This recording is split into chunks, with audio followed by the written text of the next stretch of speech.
नमस्कार दोस्तों, panther academy में आप सभी लोगों का बहुत बहुत स्वागत है। दैनिक समसामयिकी की सीरीज लेकर एक बार पुनः हम आपके बीच में उपस्थित हैं और आइए हम लोग सेशन की शुरुआत करते हैं। और सेशन की शुरुआत एक दो लाइन के मोटिवेशनल कोट से करना चाहेंगे। दुनिया की कोई परेशानी आपके साहस से बड़ी नहीं होती। मतलब आपका साहस ही दुनिया के लिए एक मिसाल बन जाएगा। अगर आपने मान लिया तो आपकी जीत होगी, और अगर आपने अपने आप को डिमोटिवेट कर लेंगे तो कोई भी ताकत आपको जिता नहीं सकती। आप इस बात से 100% संतुष्ट रहिए कि हमसे ये होकर ही रहेगा, हम ये करके ही छोड़ेंगे। आइए हम लोग सेशन की शुरुआत करते हैं और देखते हैं दैनिक समसामयिकी से संबंधित कुछ महत्वपूर्ण प्रश्न। आइए, आपका पहला क्वेश्चन है, हाल ही में किस राज्य सरकार ने राज्य में अधिक रोजगार देने के लिए 48 औद्योगिक परियोजनाओं की मंजूरी प्रदान की है? दोस्तों, आपके जो विकल्प दिया गया है वो इस प्रकार है। ऑप्शन नंबर ए जो दिया गया है ये Uttar Pradesh, option number B Karnataka, option number C Madhya Pradesh और ऑप्शन नंबर डी जो दिया गया है ये आपका है मणिपुर। अब इसका जो सही आंसर होगा दोस्तों यह होगा आपका कर्नाटक। कर्नाटक राज्य ने अपने राज्य के लोगों को अधिक रोजगार देने के लिए 48 औद्योगिक परियोजनाओं की मंजूरी प्रदान की है। अब इन औद्योगिक परियोजनाओं के द्वारा उनके यहां अधिक से अधिक रोजगार क्रिएट किए जाएंगे। साथ ही साथ अगर हम बात करें कर्नाटक के बारे में तो कर्नाटक में कोलार की खान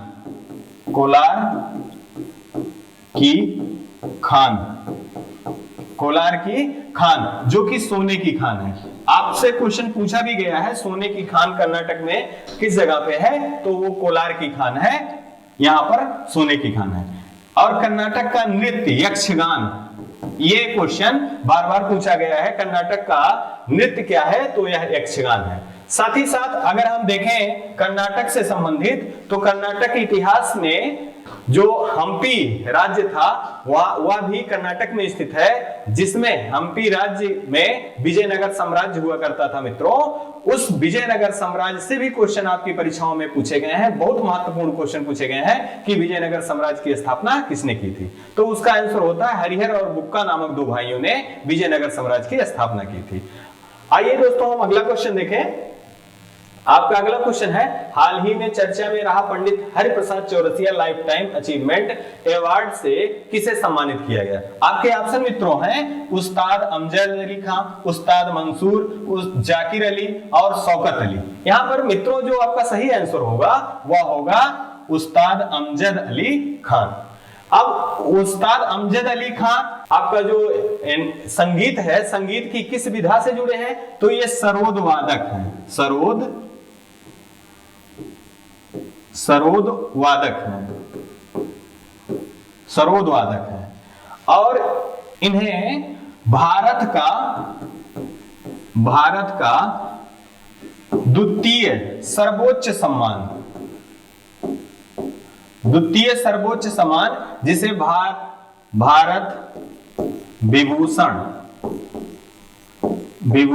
सम्मान के नाम से जाना जाता है, इनको भारत विभूषण सम्मान से नवाजा जा चुका है और 2021 में इनकी मृत्यु हो गई है। आइए अगला क्वेश्चन हम लोग देखें। अगला क्वेश्चन है, हाल ही में किसे मार्च 2022 में मरणोपरांत नारी शक्ति पुरस्कार 2022 प्रदान किया गया? आपके ऑप्शन है मित्रों डॉक्टर इला लोध, दूसरा ऑप्शन आपका है डॉक्टर शकुंतला हरक सिंह, तीसरा ऑप्शन है रुमाना सिंह सहगल और चौथा ऑप्शन आपका है आशा भोसले। इसका जो सही आंसर है मित्रों यह होगा डॉक्टर इला लोध। अब डॉक्टर इला लोध से संबंधित कुछ आपको जानकारी रखनी चाहिए कि ये त्रिपुरा की स्वास्थ्य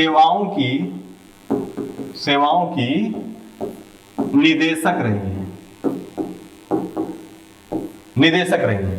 साथ ही साथ अगर हम यहां देखें डॉक्टर शकुंतला हरक सिंह के बारे में तो मित्रों यह क्वेश्चन विभिन्न परीक्षाओं में पूछा भी जा चुका है कि विश्व खाद्य पुरस्कार किसे प्रदान किया गया, तो डॉक्टर शकुंतला हरक सिंह को विश्व खाद्य पुरस्कार पुरस्कार 2021 किसे प्रदान किया गया? तो डॉक्टर शकुंतला हरक सिंह को। यहीं पे एक क्वेश्चन और भी आपका इंपॉर्टेंट है, रुमाना सिंह सहगल। रुमाना सिंह सहगल से संबंधित जानकारी आपको जाननी चाहिए कि नेल्सन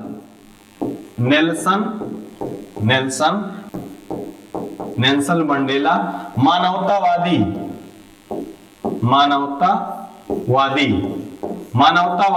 पुरस्कार 2021 से किसे नवाजा गया? तो रुमाना सिंह सहगल जी हैं। अब यही इंपॉर्टेंट और इनका भी है कि आशा भोसले जी को कौन सा पुरस्कार से सम्मानित किया गया है? तो महाराष्ट्र भूषण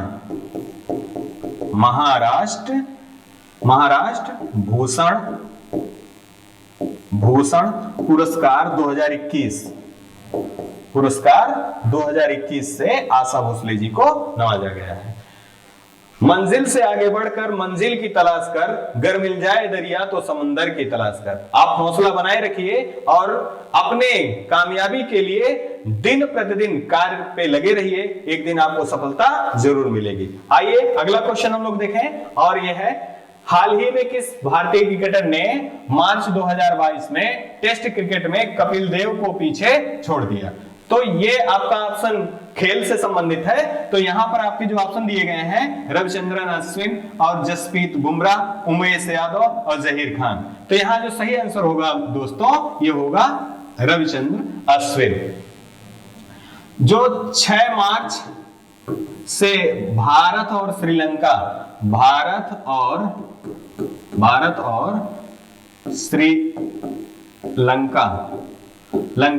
के बीच जो मैच चल रहा है, इसमें रविचंद्रन अश्विन ने कपिल देव के द्वारा 434 विकेट जो लिए गए थे, उनका रिकॉर्ड तोड़ के अब ये सर्वोच्च स्थान प्राप्त कर चुके हैं। आइए अगला क्वेश्चन हम लोग देखें, हाल ही में विश्व भर में टेनिस की लोकप्रियता के लिए किस दिवस को विश्व टेनिस दिवस के रूप में मनाया जाता है?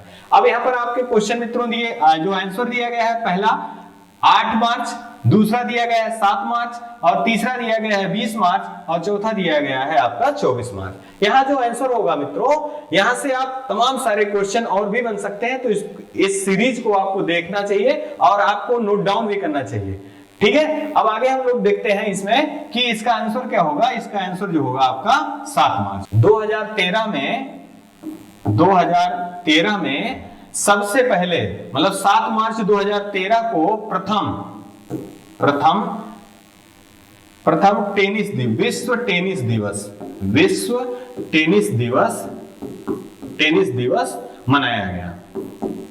अब यही बात होती है कि टेनिस की उत्पत्ति तो 12वीं सदी से मानी जाती है, लेकिन सबसे ज्यादा इसमें जो प्रचलन में आया मित्रों, वो आया 18वीं सदी में। और अब यहां से जो इंपॉर्टेंट डे दिए गए हैं दोस्तों, अगर उनके बारे में देखें तो 8 मार्च को अंतरराष्ट्रीय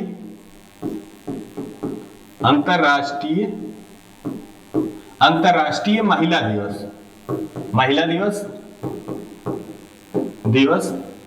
के रूप में मनाया जाता है, और 3 मार्च से लेकर 8 मार्च के सप्ताह को अंतरराष्ट्रीय महिला सप्ताह के रूप में मनाए जाने की अनुशंसा भी की गई है। साथ ही साथ अगर राष्ट्रीय महिला दिवस के बारे में बात करें, राष्ट्रीय महिला दिवस, तो यह मित्रों मनाया जाता है 13 फरवरी को। इस चीज को आपको ध्यान में रखना चाहिए, यहां गलती होने की संभावना ज्यादा है, तो आप यह ध्यान रखिए, राष्ट्रीय महिला दिवस 13 फरवरी को मनाया जाता है और अंतरराष्ट्रीय महिला दिवस जो है वो 8 मार्च को मनाया जाता है। यही बात कर लेते हैं दोस्तों 20 मार्च की। तो 20 मार्च को विश्व खुशहाली दिवस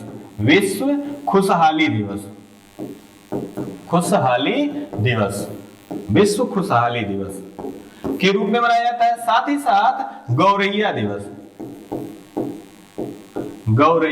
दिवस के रूप में भी मनाया जाता है। और यहाँ जो 24 मार्च दिया गया है, तो विश्व टीबी दिवस या विश्व ट्यूबरकुलोसिस दिवस, विश्व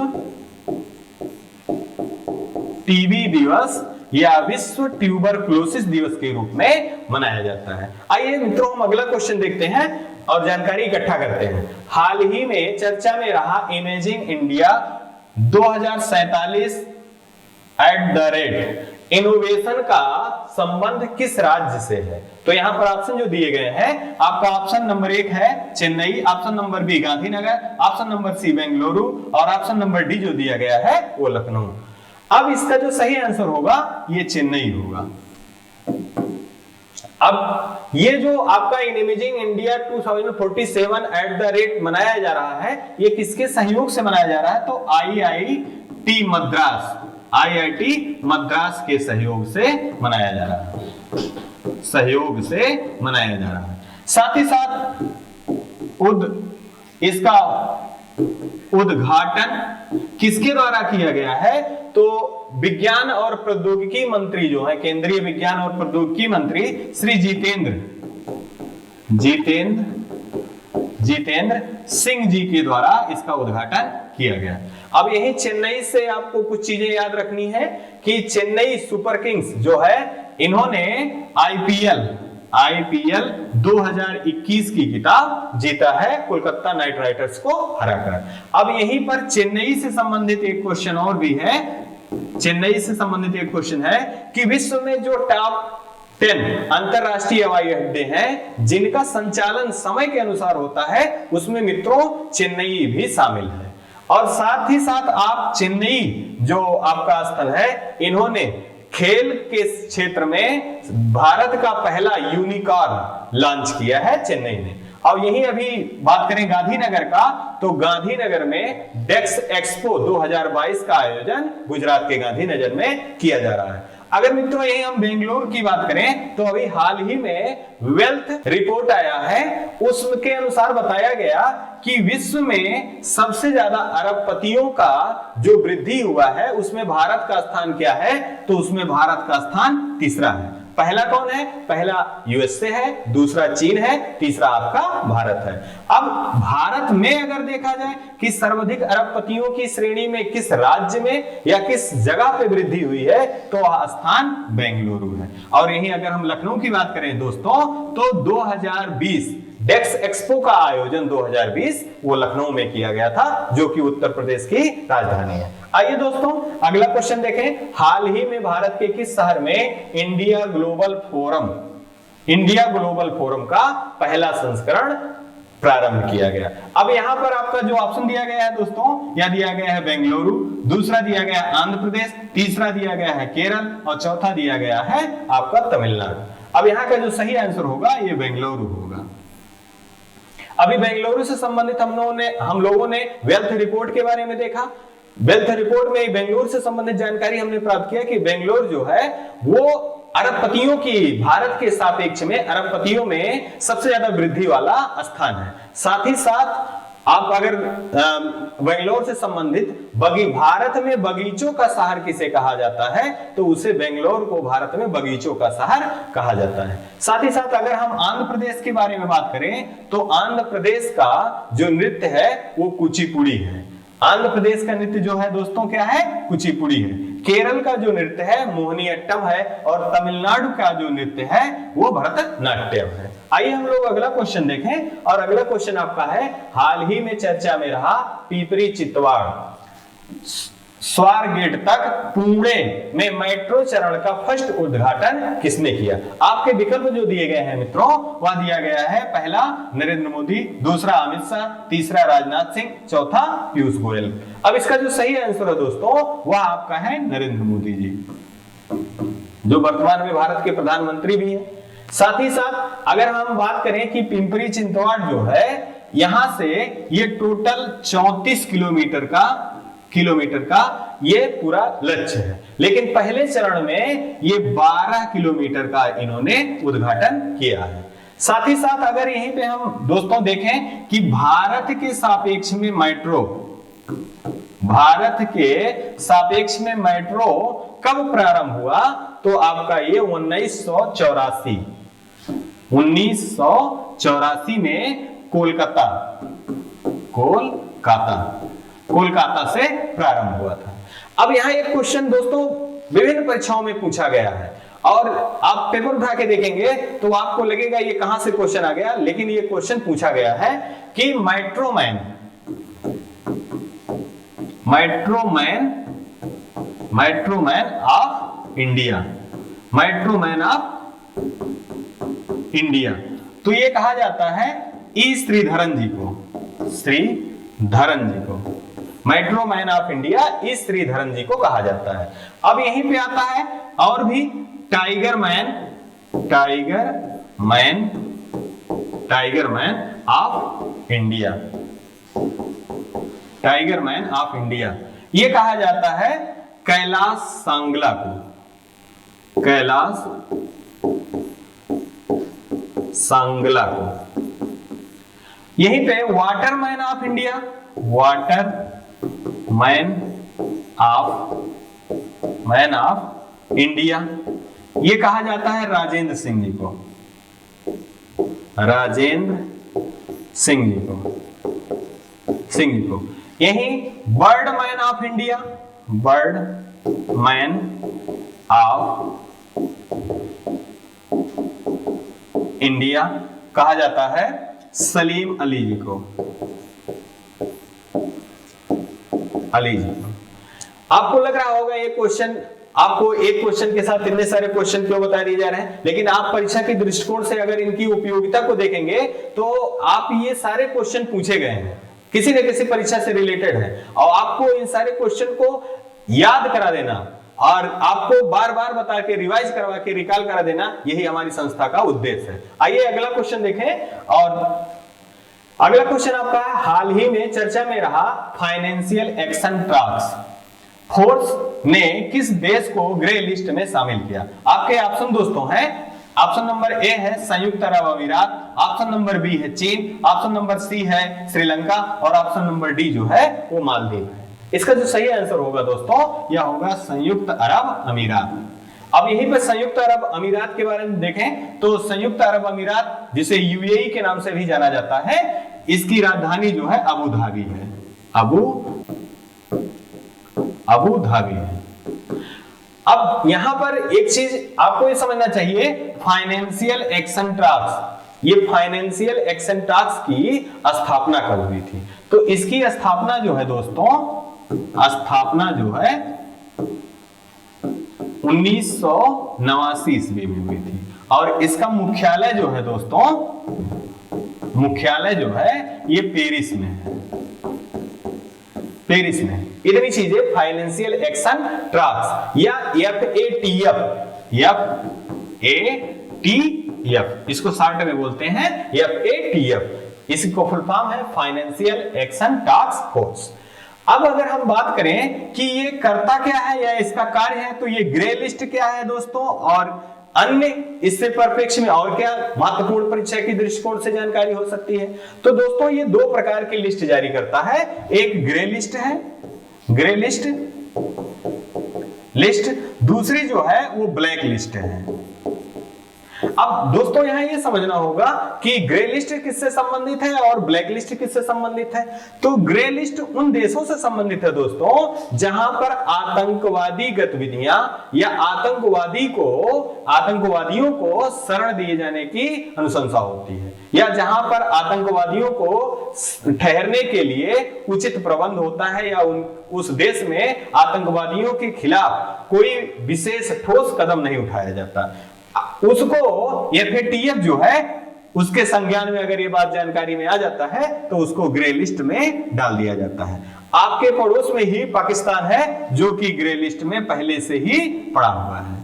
साथ ही साथ अभी इसने FATF से अनुशंसा की थी कि भारत को भी ग्रे लिस्ट में डाल दिया जाए, जो कि इसके द्वारा ये जो कोशिश की गई ये नाकामयाब साबित हुई। अब UAE को क्यों किया गया? क्योंकि हाल फिलहाल के दिनों में UAE पाकिस्तान के बाद आतंकवादियों का शरण देने के लिए उभरता हुआ देश के रूप में देखा गया है। अगर हम यही बात कर लें ब्लैक लिस्ट की, तो ब्लैक लिस्ट से संबंधित क्या है, तो हमारे विश्व में तमाम सारी एजेंसियां या तमाम सारे ऐसे बैंक हैं जो विभिन्न प्रकार के देशों को उनके इंफ्रास्ट्रक्चर के विकास के लिए, उनके जो आवश्यक चीजें हैं उनकी पूर्ति के लिए धन मुहैया कराता है। अब उस धन को मुहैया कराने के लिए जब ये एफएटीएफ उन देशों को ब्लैक लिस्ट में जारी कर देता है तो कोई भी अंतरराष्ट्रीय बैंक उन देशों को अपना सपोर्ट, वित्तीय सहयोग देने से इनकार कर देता है। तो उम्मीद करते हैं दोस्तों आपको एफएटीएफ से संबंधित जानकारी पसंद आई होगी। एफएटीएफ का स्थापना कब हुआ? तो 1989 ईस्वी में। मुख्यालय क्या है? पेरिस में है। ये दो प्रकार की लिस्ट जारी करता है दोस्तों, एक ग्रे है, एक ब्लैक है। ग्रे में क्या होता है? आतंकवादी गतिविधियों को जो देश रोकने में नाकामयाब है उनसे संबंधित ग्रे लिस्ट में डाल दिया जाता है उन्हें, और ब्लैक लिस्ट में उन देशों को डाल दिया जाता है जिनसे विश्व के तमाम सारे जो सहयोगी बैंक हैं उन बैंकों से उनका अनुदान देना बंद हो जाए। आइए दोस्तों अगला क्वेश्चन देखते हैं। आपका अगला क्वेश्चन है, हाल ही में विश्व वन्य जीव दिवस मनाया गया, इसका थीम क्या है? यहां से क्वेश्चन दोस्तों, ये क्वेश्चन आप यकीन करिए जो आपकी परीक्षाओं का डेट जैसे ही आएगा और परीक्षाएं प्रारंभ होगी, आप ये जो दिए गए हैं क्वेश्चन, इसमें से हूबहू क्वेश्चन आप देखेंगे आपको मिलता नजर आएगा, और आपको उस दिन विश्वास होगा जिस दिन आप पेपर के सामने यह थीम आ जाएगी तो आपको यकीन हो जाएगा कि वास्तव में अगर हमने इसको देख लिया होता तो आज हमारा एक क्वेश्चन का नुकसान ना होता। आइए हम लोग इस क्वेश्चन का आंसर जानने की कोशिश करते हैं दोस्तों। तो आपका पहला विकल्प दिया गया है, पारिस्थितिकी तंत्र की बहाली के लिए प्रमुख प्रजातियों को पुनः प्राप्त करना। दूसरा दिया विकल्प बी, एक अस्थायी काल के लिए लैंगिक समानता। तीसरा विकल्प दिया गया है, सतत भविष्य के लिए विज्ञान और प्रौद्योगिकी में एकीकृत दृष्टिकोण। और चौथा विकल्प दोस्तों दिया गया है, क्लोजिंग द केयर गैप। यहां जो सही आंसर होगा दोस्तों वह आपका होगा पहला, पारिस्थितिकी तंत्र की बहाली के लिए प्रमुख प्रजातियों को पुनः प्राप्त करना। ये जो विश्व वन दिवस जो मनाया जाता है ये 3 मार्च को मनाया जाता है, 3 मार्च को मनाया जाता है। अब अन्य भी बहुत इंपॉर्टेंट है। अब अन्य में दूसरा जो दिया है, एक अस्थायी काल के लिए लैंगिक समानता। अभी हाल ही में हम लोगों ने दोस्तों देखा है कि 8 मार्च जो अंतरराष्ट्रीय महिला दिवस, अंतरराष्ट्रीय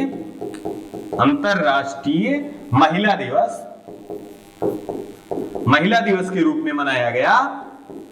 उसकी थीम क्या है? तो उसकी थीम जो है एक अस्थायी काल के लिए लैंगिक समानता रखी गई है।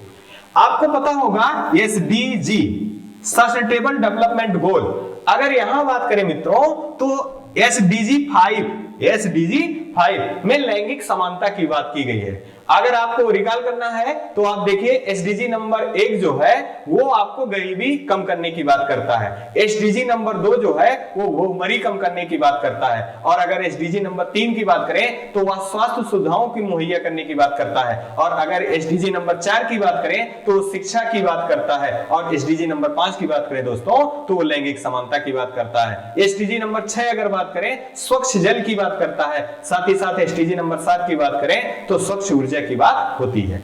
आइए हम लोग अगला क्वेश्चन इसी से संबंधित देखें। तीसरा जो ऑप्शन है, सतत भविष्य के लिए विज्ञान और प्रौद्योगिकी में एकीकृत दृष्टिकोण, यह भी बहुत इंपॉर्टेंट है दोस्तों। 28 फरवरी को राष्ट्रीय विज्ञान दिवस के रूप में मनाया जाता है, राष्ट्रीय विज्ञान दिवस के रूप में।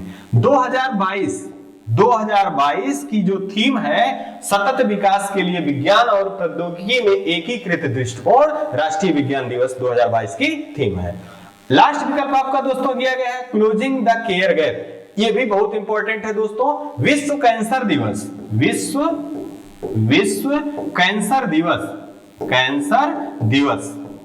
ये मनाया जाता है 4 फरवरी को विश्व कैंसर दिवस 2022 की जो थीम है वह आपका है क्लोजिंग द केयर गैप, और 2021 का जो थीम था विश्व कैंसर दिवस का, आई विल आई डू। उम्मीद करते हैं दोस्तों ये आज का सेशन जो है आपको पसंद आया होगा। अगर आपको ये सेशन पसंद आया है तो आप वीडियो को शुरू से अंत तक देखिए और चैनल को लाइक, सब्सक्राइब और शेयर करें। साथ ही साथ जो आपका अपना स्नेह चैनल के प्रति बना हुआ है वो अपने स्नेह को बनाए रखें और अपना विशेष ख्याल रखें। और लास्ट में आपसे यही कहना चाहेंगे कि उम्मीद आप बनाए रखिए, आप अपने अंदर उत्साह बनाए रखिए और अपने उत्साह को कम मत होने दीजिए। आपका उत्साह ही आपके लिए एक दिन जीत का नया इतिहास लिखेगा। और इन्हीं शब्दों के साथ हम अपनी वाणी को विराम देते हैं। जय हिंद, जय भारत।